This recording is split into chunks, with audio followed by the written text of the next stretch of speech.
Oh, God. Oh, my God.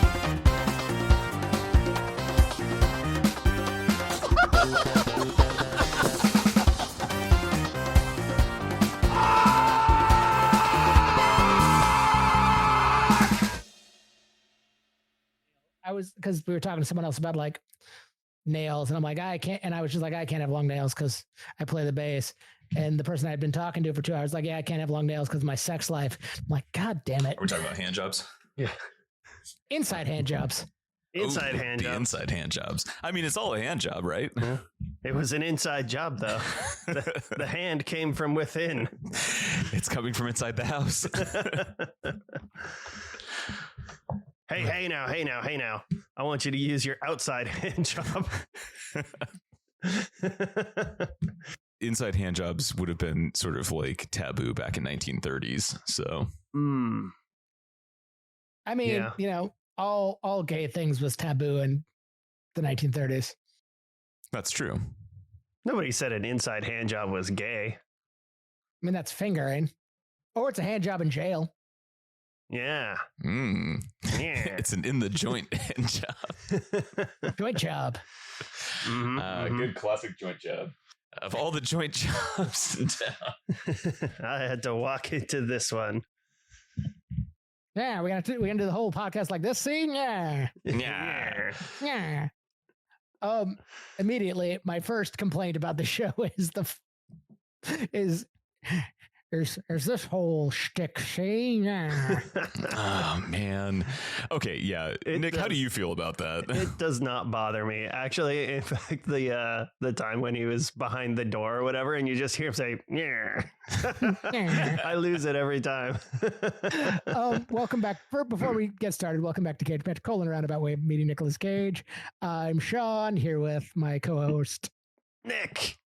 and our producer. Peter, hello. I feel like I came in at a weird cadence when I started that, and I just kind of had to keep it going. Oh yeah, just ride it. Yeah, you were just Right. like a hair slow, and I was just ready. I was just edging all the way up until I had to bust my name out. Felt like a weird inside hand job, but Yeah. you know. And we are discussing the first 2 episodes of Spider-Noir. Yeah, Nick Cage's first TV show, Mhm. which is kind of fucking amazing. First scripted TV show. He did do the history of swearing on Netflix. Well, okay, but that's like a Netflix kind of Sure. I And mean, it was a wasn't- series, but it wasn't so much, which we should do at some point. We should watch some of those episodes, but it Yeah. wasn't like a scripted show. He wasn't acting. Yeah. I'm sure there was a script. I think you just had to say fuck a lot. Yeah. Yeah. Oh, that's pretty good, though. Pretty good. I mean, of all the things to say. It's a pretty good career That's a solid one. move. Yeah. Yeah. It's worked for Samuel L. Jackson and it worked for Jonah Hill. That's true. Yeah. All right. I want to share, speaking of Sam Jackson, there's a line in Ted 2 where Ew, gross. they meet the new love interest who's Sam Jackson, Samantha like Louise Jackson. It's like, oh shit, you're Sam L. Jackson. And she's like, who's that? It's like, you ever see a movie? It's the black guy. I got to use a similar line yesterday because my coworkers like had to host stand up, and she's like, I don't have anything interesting. So I Googled celebrity birthdays. I'm like, Andy Elfman's birthday. And she's like, I don't know who that is. I'm like, you ever see a movie? He wrote the score. Yeah. Yeah, pretty much. If it was fun, if it was a fun score. Yeah, it was a little zany. Every once in a while, there'll be like a really like somber, like good music score. And I'm like, that was really good. Who did that? I'm like, and it'll be Danny Elfman. I'm like, huh, weird. Yeah. Yeah, what did you think of the score of this TV show? By Kirby. By Kirby? My therapist? Yeah, that's the one. Oh, Did you know? I mean, that'd be cool. Be just like him to not tell me he did he was associated with more Nic Cage shit. Yeah. Maybe they're not allowed to tell you. I don't know. Yeah. It could be a conflict of interest. Yeah. We haven't, Like he could actually Kirby- introduce you to Nick Cage. Kirby hasn't been my He just therapist for isn't. well over a year now. What is it, Fair 2 years enough. before you can be friends with your therapist?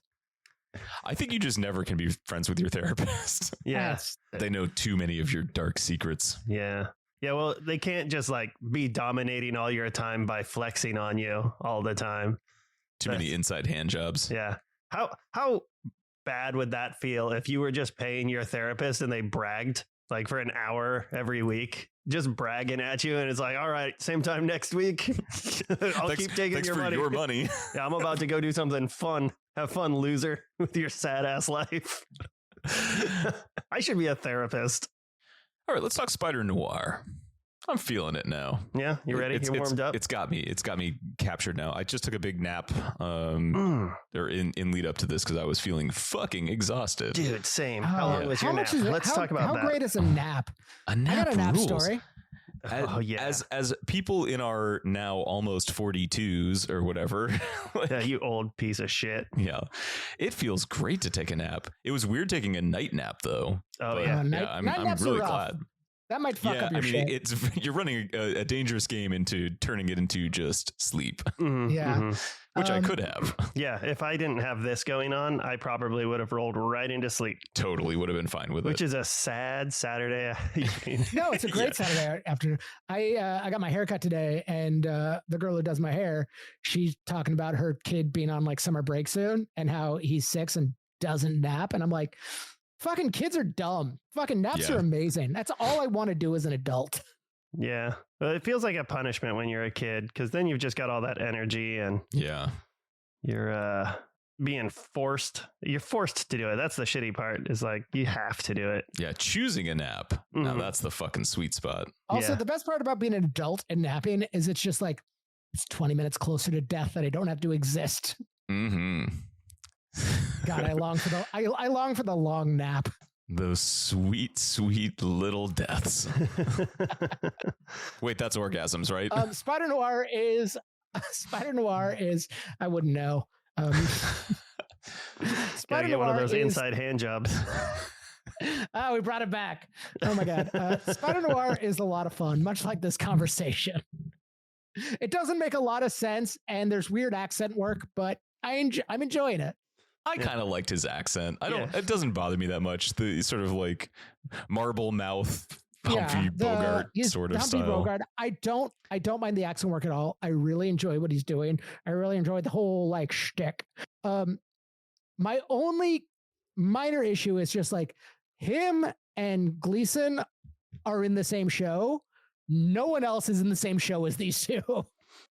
I don't know. I mean, Janet's like a fast talking smart lady. Yeah. You know, she's got the vibe. I think Janet exists in the same world. I think Robbie, Cat Hardy, I don't know. She's just sort of doing like sexy lady. Yeah, she's very much like a socialite noir ingenue kind of absolutely character. So everyone is doing a very good job.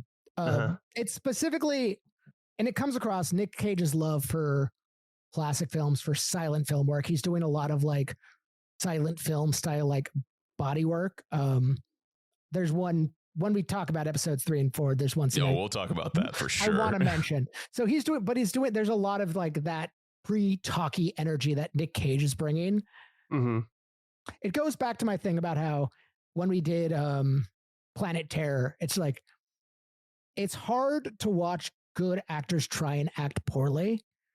So there's aspects of this where it's like, it's hard to watch really good actors try and act in a way that was like being invented when talkies first came out. Yeah. And they're not used to acting this way. And it's just like, sometimes it feels forced in a way that I'm like, I'd wish you'd just play the scene straight. Yeah, I can see that. Yeah. But I'm enjoying it. It's just like there are definitely parts where I'm like, let's just move on from. Like, not everybody needs to be at that same level as Cage. Right. I need everyone to be 20% less hammy or 20% more hammy. I either need the full honey baked or like just let Nic Cage do his thing. Yeah. Yeah, I think it's What's that totally stupid fine to sketch just be about like, smiling and the whitest kids. yeah. I want you to happier with your mouth open. Well, Yeah. Chief. It could use. I see what you mean. It could be like tuned up to that level a little bit. Yeah. No, I think it's actually a really fun show, and I think it's done really well. I'm impressed with it so far. I'm enjoying it Very so much, far. Heads up, we're going to spoil it. We're going to talk about the first 2 episodes here pretty candidly, so we're not dancing around it. If you haven't watched it yet and don't want to hear what the plotline is, stop listening and then come back later. My expectations of this when I first heard about the show were extraordinarily low. And I kept them as low as possible because I did not want to get excited about it. Yeah, well, Sony did a really good job of making everybody, I hope, very unexcited about the prospect of any non-MCU Spider-Man like affiliated video. Oh my God. Like- Is this just been like a prolonged like edging where it's just like, or it's Morbin time, Madam Web, Oh my God. Craven the Hunter. We're just going to keep you super soft so you can bust all over Spider-Noir. Yeah, we're just going to give you a little bit of venom every once in a while to sort of like keep you Maybe like, get you going. It could still happen. We could still Maybe a enjoy half this. chub. Yeah. But yes, this movie or this show is it's really captured my attention. Like I really enjoy watching every episode. Yeah. The length of the episodes I really enjoy. I think the 45-minute-ish mark is really good spot for it. Sweet spot. I was honestly expecting quick 22-minute episodes. I'm so That's what I was thinking too. happy that they're like actually full like 42 to 45-minute episodes. I went into this with the expectation of we were going to get maybe all of like throughout the entire show 12 minutes of Spider-Man.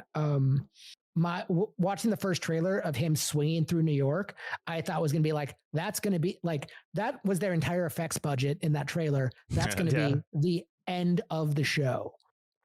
And that's what it starts with, his voiceover and backstory, and that like the ropey, the CGI work is not great.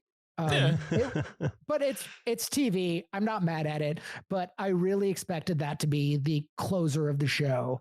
But no, he's swinging from the word go. He's Spider-Man the entire time. So I appreciate that. That's what we're doing. Yeah, the swinging is kind of whatever. That's about the weakest part, I think, of the visuals of this show. Definitely. For sure. Yeah. I think, Sean, you put it as like kind of a rubbery CGI Spider-Man, you know, and that is how it looks and feels. But, you know, there's a lot of good practical effects in general. And then, oh God, his webbing is like kind of repulsive. Yeah. Organic webbing should be gross. It should be gross. And it is gross. And it is. Yeah. Especially in black and white. It looks like gnarly. I like how just in the black and white, for sure, they do such a good job of making it like distinct and like visible. Like the times where it looks darker or like when it's like really light, it stands out all the time. Yeah. So we're all watching in black and white, right? Correct. Yeah. I did watch the first 2 in color afterwards, but so I started the first one in true hue after watching it in black and white, and I watched the opening scene. The CG looks infinitely worse in color. Like the black and white hides so much artifacting and like makes it look a lot better. But as soon as we got the first scene with him in the bar, and my first immediate notice is like they lit this to ultimately be shown in black and white. They did no color correction for the true hue. So it looks really muddy and it looks really off. I did not enjoy it.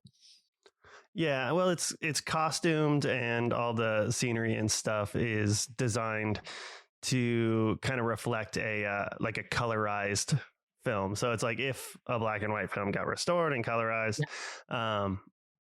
which they wouldn't have designed it for color, so you would have had deeper shadows and all that kind of stuff. So that makes some sense. And then also just like the saturation of colors and stuff to make things distinct in black and white is also very much present.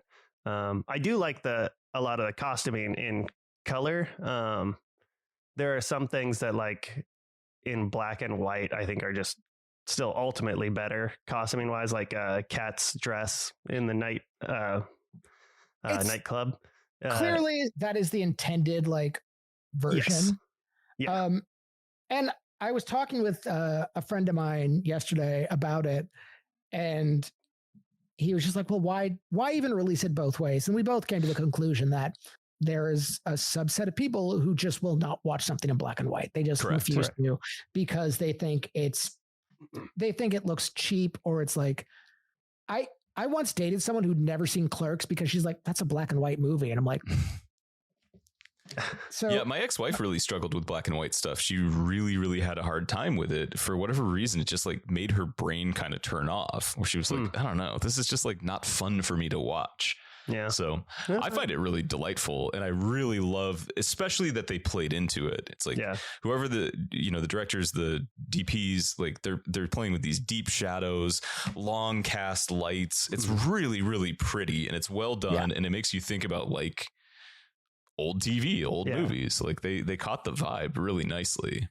Yeah, and they did a really good job with the capturing that noir appearance. Definitely. My friend Kaylee like text me if I was watching the show.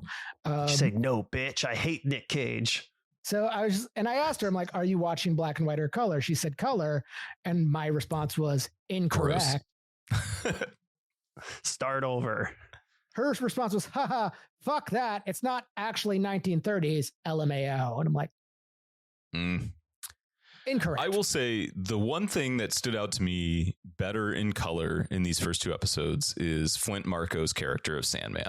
I think that the animation of like his skin and everything works better in color than it did in black and white.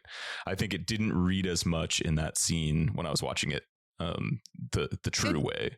Does look like he just has like eczema in black and white. Yeah, exactly. Like that guy just needs to exfoliate a little bit and he'd be all right. Yeah, up until the point where he goes all sandy hand and like the sandy hand jobs. I do not want a sandy handy. I don't know, restore that youthful feeling, bust all those calluses and shit off. Go. You're right. Oh, my calloused dick. Just exfoliate. It releases the skin's freshest layer. Yeah. The dick, a notably calloused tool. What is this episode? What is going on? I don't know. Let's talk about the plot line of this show. We're all well underslept, clearly. Yeah. All right. So we'll give the quick rundown. So Nic Cage is Ben Reilly. He's a Spider-Man. And he's the Spider. He's the Spider. He's the legally distinct The Spider. So he's been a hero for a while. His hopeful fiance dies, and he hangs it up for a bit to become a private eye. Maybe he was a private eye before. I don't know. Doesn't matter. He could have been both. No, he was a photographer. Whatever. Who could? It doesn't matter. Robbie was a photographer. Robbie was a photographer, but they also talk about how Ben was a good photographer too. Yeah, because Ben always got the good shots. He got the good shots of the spider, right? Now, kind of that classic Peter Parker situation. Like, oh, how'd you always get those great shots? We're kind of buddies. Yeah. He has a secretary named Janet. Yeah. Who's played by Karen Rodriguez, and she's fucking awesome. She's my favorite. She's incredible. Yeah. She nails that role so fucking well. Yeah. His buddy, Robbie Robertson, played by Lamar Morris. Fucking awesome. I love that guy too. Fucking Winnie the Bish. He's great. He's so fun. He looks good in black and white too. Like his style is so fucking nice. His suits look really nice in color though. I believed it. So it was like, oh man, he's sharp. I love him in everything. And I think it's episode 3. There's one episode where he just like, he gets to do just a little bit of slapstick. And I'm like, perfect. I think that's 3. Yeah. Yeah. Guess who I am? Yeah. I did like his ketchup sandwich though. Yes. God, so depressing. Depression meals. Depression meals. I will say my favorite line from the first episode is when Robbie and Ben are having lunch and Robbie like takes the pickle up Ben's plate, and Ben just goes, "That's a used pickle, Robbie." He eats it and he's just like, Yeah. Well, fucking you're poor. Like fucking it's the depression. it is, right? Yeah. Gotta eat. And then we got Lee Jun Lee is Cat Hardy, who's this lounge singer. And then the sort of big bad in it, Silvermane, is played by Brendan Gleeson, who, to Sean's point earlier, really does feast in this role. I mean, they let him loose, and he's scary. Like he does a good job. So my immediate read on this show is just because we're talking about the cast, my immediate read on this entire cast is how many of these people just signed on to do something with Nicolas Cage. I mean, it could be that. It could be that, like, the concept of doing a Spider-Man TV show was interesting. I mean, doing this 1930s sort of weird twist on it is cool. I mean, it's very stylized. It's very different. Yeah. It's what is it, Lord and Miller? Yeah, Lord and Miller, who EP executive and produced this entire thing, and like obviously Spider-Verse is very stylized and very appealing to people to be a part of. So you'd hope that they would be successful with something like this too. Yeah, there's a lot of draw. Nicolas Cage, Lord and Miller. Just based on the first 2 episodes, and I have not finished the show yet, but based on the first 2 episodes. And if you do know the answer to this, don't answer it. But if you haven't finished it, and I'm talking to you too, and like want to chime in just in terms of speculation, because he does reference in the first line of the show is like, someone once told me there are other dimensions, but this is the only dimension I've ever known. Is it supposed to be the same Spider-Man? Do you think? Like, is Ben Reilly like nom de plume? Oh yeah, I've seen the speculation that Ben Reilly is a name that he puts on for the show, but his real name is Peter Parker. I don't think that we're looking at the Spider-Man Noir character. It'd be amazing if he just busted out a Rubik's Cube at some point. I was gonna say I've been looking in the background for it. That would be pretty funny. For some reason in color. No matter what version you choose. God damn. But it's inscrutable. I'm going to figure this out. Okay. Who wants to do episode 1, 2 kind of rundown? Oh, man. I'm going to have a hard time trying to keep my episodes straight. It's tough, right? So episode 1, we get the introduction to Spider-Man. We find out that he's been retired for 5 years after his fiance died in what seems to be some type of drowning incident. Yeah, she seems to be handcuffed to the steering wheel of that car as it's going down. Which definitely kind of feels like a Silvermane or some crime boss. Yeah. Some revenge came aspect. After the spider found out about her. But so Ben has just become a private eye, but one that has a bit of is overly cautious and a bit of a conscience. Like he turns away work, or he'll take work, but then won't charge people or give them their money back, to the chagrin of his secretary who hasn't been paid in months. Oh my God. When he hands the money back to Carmody and it just has that brief shot of her and her eyes just get really big. It's like, oh God, she's so good. She's the best. She's my favorite character.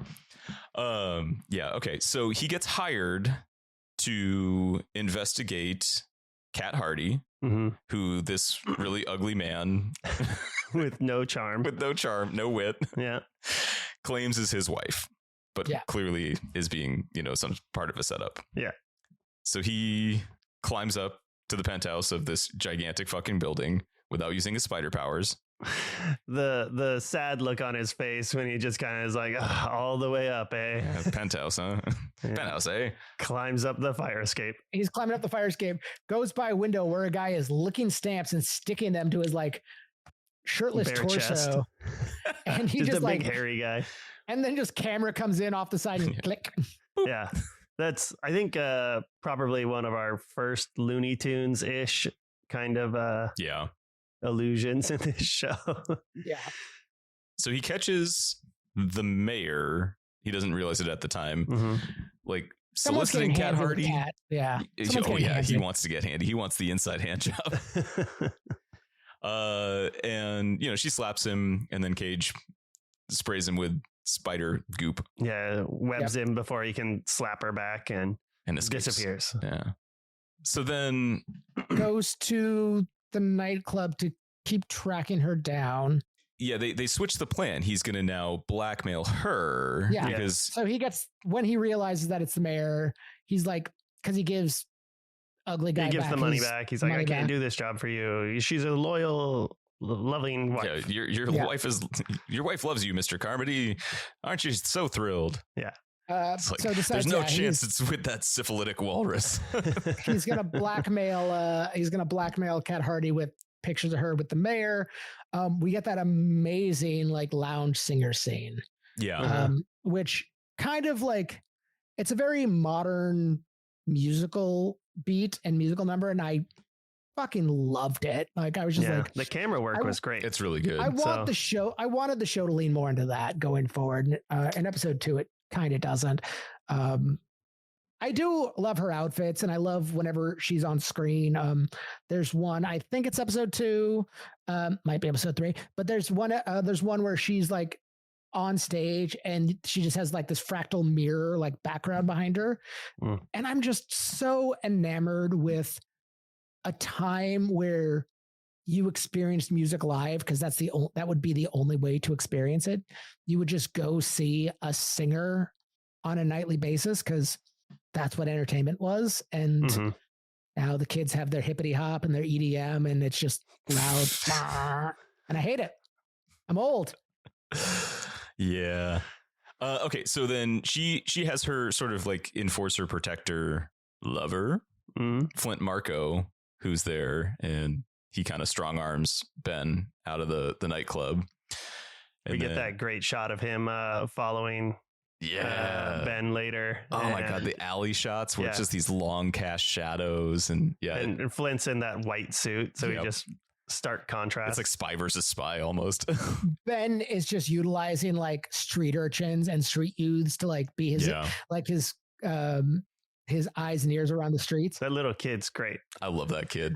Oh, fucking the first scene where we introduce the kid, where he's like selling newspapers, and Ben walks up to him, hands the kid a coin, and then the kid goes into the payphone, drops his own coin in the payphone, and like fishes it out with hell yeah. He's got like a quarter on a string, and it just costs a nickel for that. Yeah, and I'm like, fucking amazing. That kid's going places. Absolutely. Yeah, he's a little pickpocket, fucking spy. Yeah. An actor, as we see in like episode 3 or 4. When Ben is like, so when Ben's leaving the club, he goes to like put some money in the kid's cup, and he's like, is there a guy following me? White suit? And the kid's like, yeah. Like, do I got a white tail?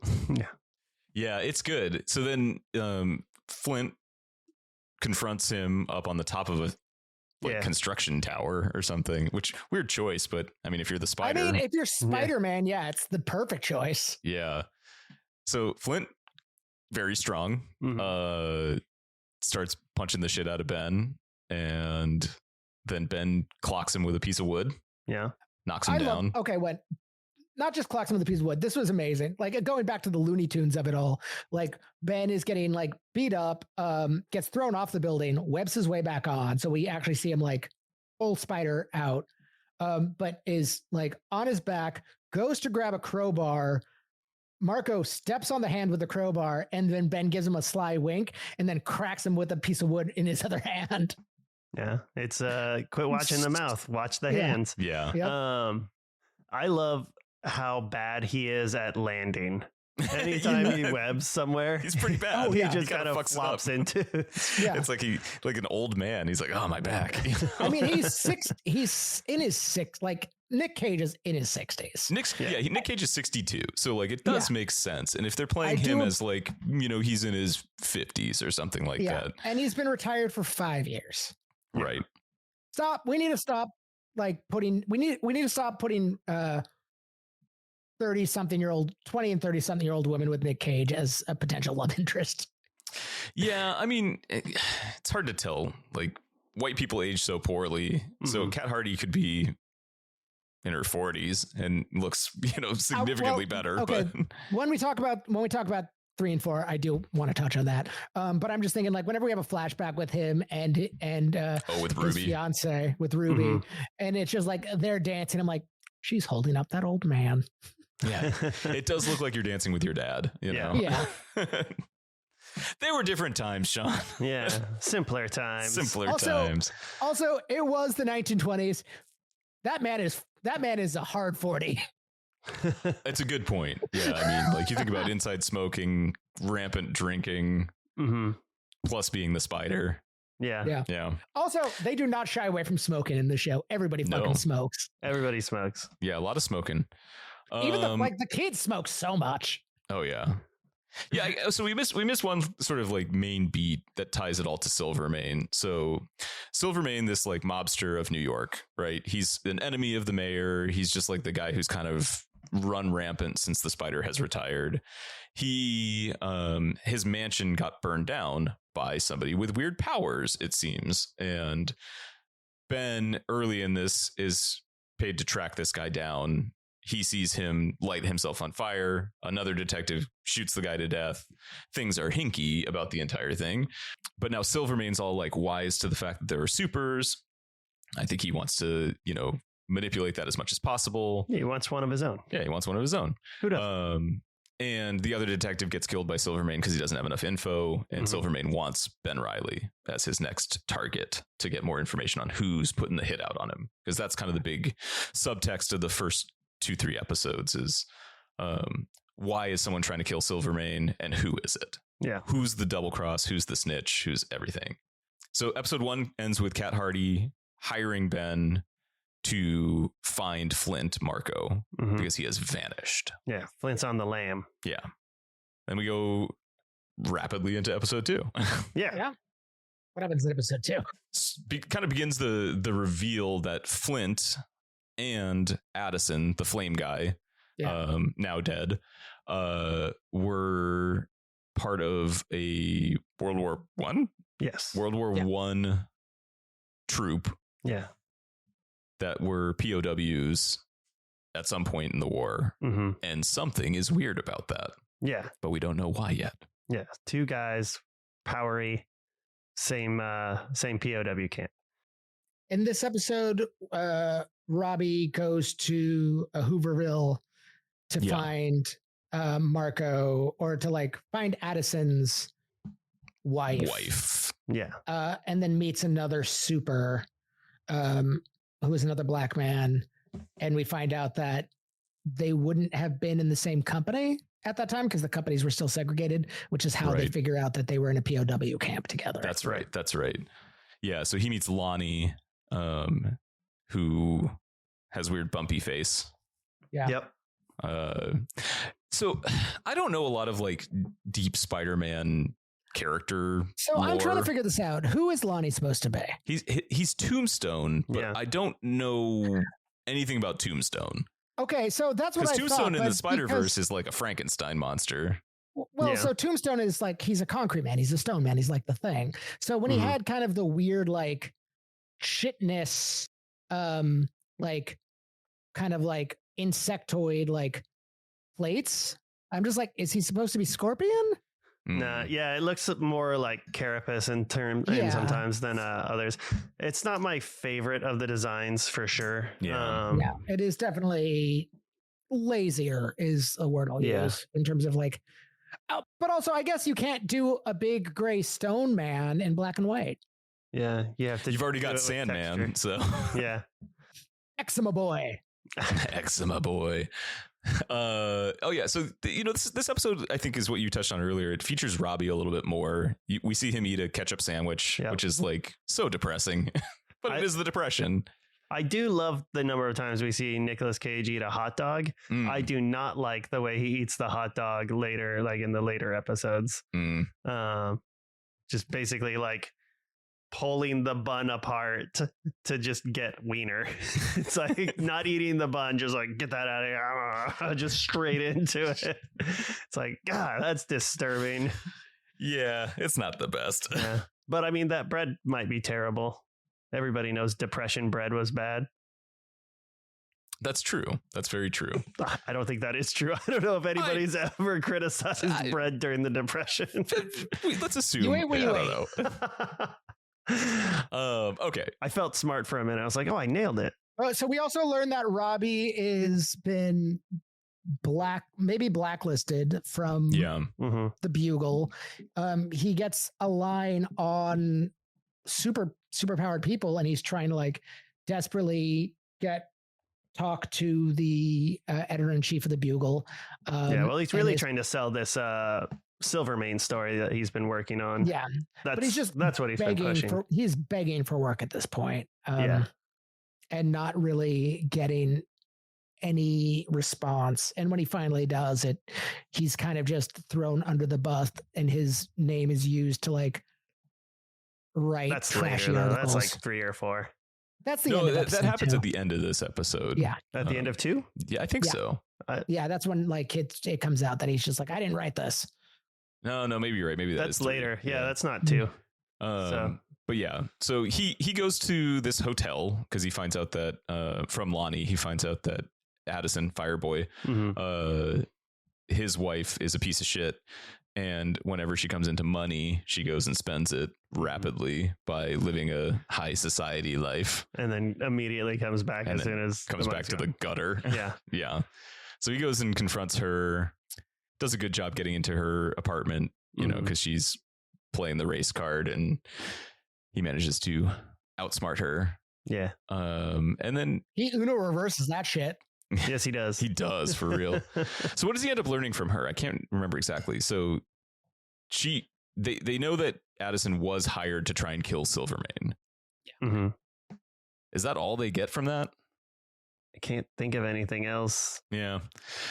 So anyway, I mean, what ends up happening next is Silvermane is still trying to get a hold of Ben Reilly. So he goes and has his goons rough up Janet and the office. They smash a bunch of shit.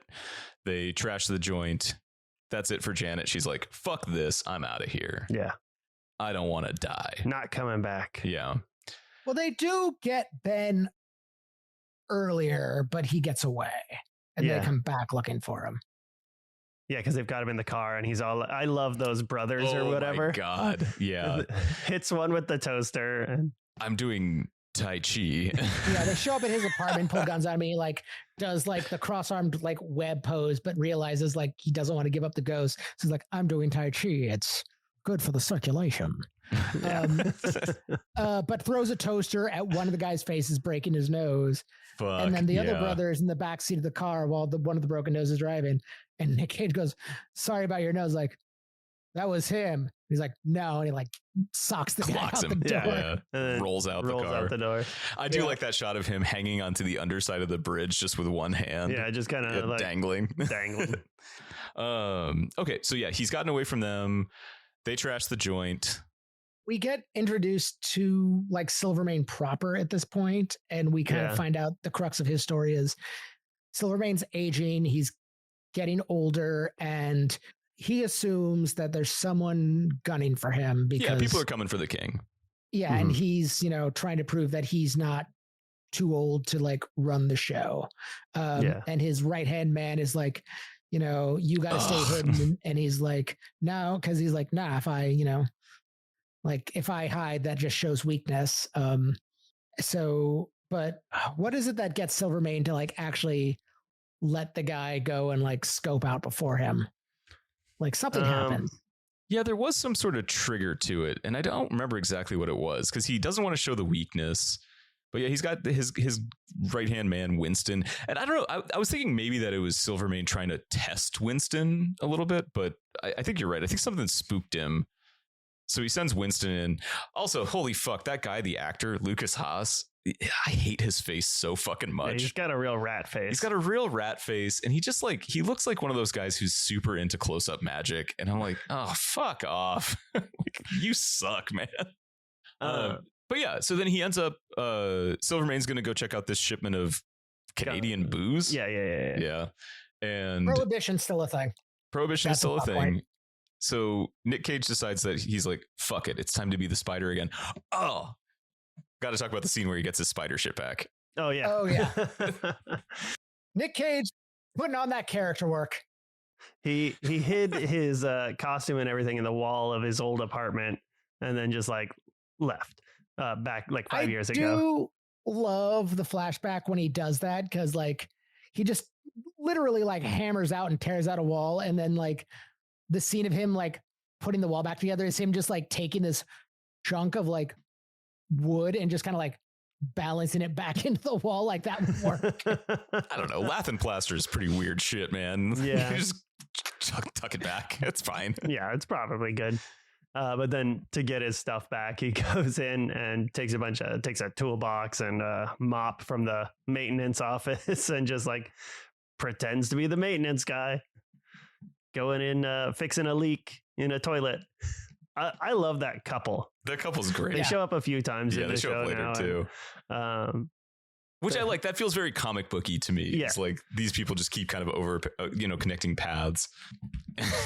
I like at one point they're like, "Is everything okay in there?" And he's like, "I'm having an existential crisis." Yeah, having a bit of an existential crisis here about my toilet. Great line. There's one scene where he had the other detective like tail Silvermane's guy Winston back to Silvermane's apartment, and then it just hard cuts to like Ben Reilly like under the floor listening, showing like, up underneath the building. Yeah, I'm just like, why did you have the other guy track them if you already knew? There's a few like weird cuts where Ben just shows up, and I'm like, I don't know. His spider sense was was tingling. a better editor. Oh, Yeah. Also the spider sense thing. It's just like, it's not necessarily just danger, just when weird shit's happening, and it seems really inconvenient. Yeah. Yeah.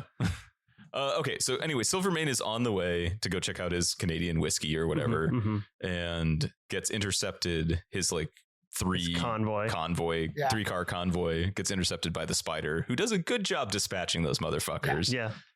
That's a pretty fun little fight. Yeah. He still lands poorly a couple times. Yep.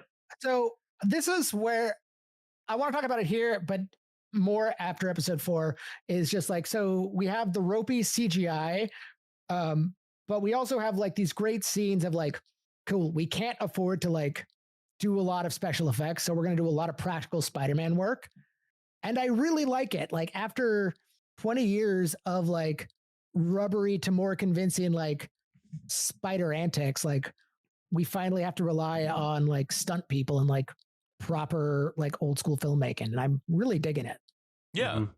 Well, and I mean, like the early 2000s Spider-Man stuff, like, he actually seemed like sort of normal. He's super powered, but like he seemed kind of normal.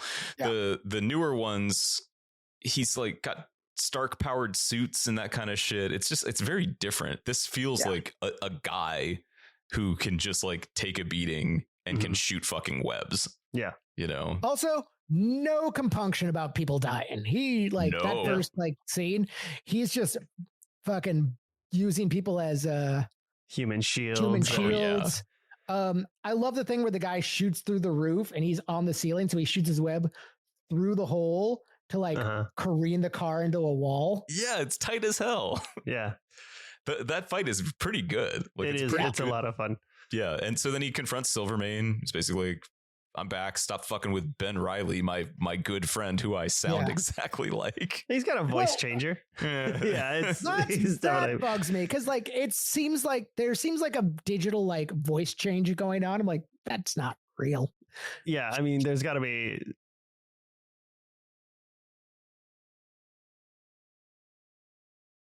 Or anything like that. No, but it's so much harder to understand him when he's using it. Yeah, it is. It's worse for sure. So then it ends, he gets back to the office and he's like, oh, I did a good thing. I saved the day. And finds out that this was all like a big sting to try and capture Silvermane. But because he fucked up his convoy, Silvermane never showed up. They never bust him. Silvermane is still on the loose. Womp womp. Yeah. End of episode 2. Yeah. No, it's I'm really enjoying it so far. I think episode 1 and 2 was a really good way to dip into it. I watched those with Rachel as standalone, and then I watched 3 and 4 by myself the next day. So I think it's nicely weaving multiple storylines together. There's the intrigues. There's all these things. Who's crisscross, double crossing. It's paced very well. You know, I think the detective aspects of it are all real fun. Yeah, it is. I think it's pretty fun. well put together. It's well done. It's nice seeing them kind of like piece together this mystery throughout, and like from different angles, like, you know, the information that Donegal gets in the beginning, the stuff that Robbie gets, like, and how like Ben and Robbie kind of work together through information sharing, and, you know, they've both got their own end goals, but they're getting through it together. It's fun. Yeah. And Janet bringing that sandwich to the cops to get the information on Marco. Oh, is that episode 3? 1. Is that episode 1? Yeah, I think so. Maybe it's 2. No, it's not. 1 or 2. It's 1 or 2. Oh man, and they're all like episode. They're basically like everybody's Pig, eye just fucking like that floating sandwich around past the sandwich. Oh, that's it, because I'm playing Lego Batman Legacy of the Dark Knight. That made me think of this thing, because all the cops in Gotham are corrupt. So the way Falcone and the Penguin are bribing the cops is just with donuts. Amazing. Nice. So I'm playing that and watching the show at the same time. So it gave me just like, nah, cops are fat. Yeah. Well, highly recommend. Go watch Spider-Noir. Yeah. First 2 episodes. Thanks for listening. And a special thanks to our Sparkle buddies, Josh, Josie, Matt, Adam, Bill, Stuart, and Willow, and to our cage dancers, John, Freeman, Nathan, and Cameron. We really appreciate the support on Patreon at patreon.com/cagematch. We are also on Blue Sky, and we're going to start doing a little bit more on Instagram just to be a little bit more lively. But yeah, anyway, thank you for listening, and thank you to Bill Panks for our intro music. All right. Do, do, do, do, do. Do, do, do, do. Bye. Stuart. Stuart.